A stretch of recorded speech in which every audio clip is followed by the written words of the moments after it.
Step 1. Selecting the object. Step 2. Go to Object, navigate to Pattern, and Make. Step 3. Customizing patterns. So I can change the tile type to anything. You can change this according to your preference.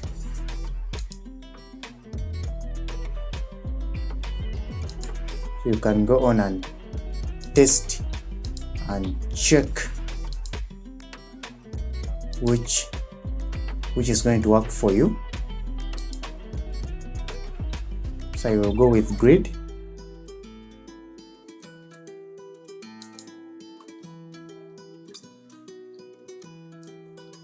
Now I can reduce on the width, even on the height, like so.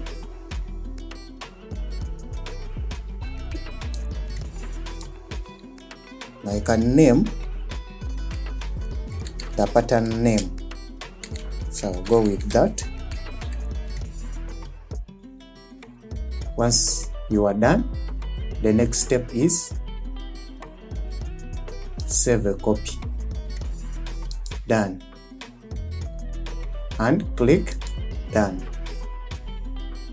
So to apply this, let me first hide this logo. I will draw any shape. So I'll draw a rectangle here. And to apply this, it's going to be in color swatches.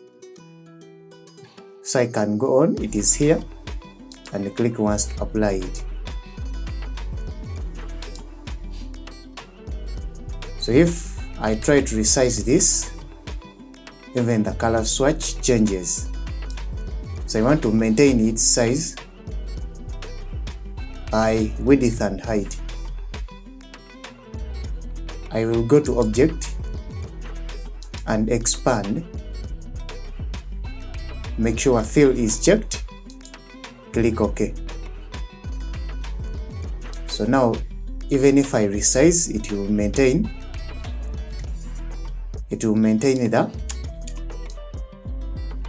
the original size. And that's it, guys. So thank you for watching, and please don't forget to like, comment, and subscribe.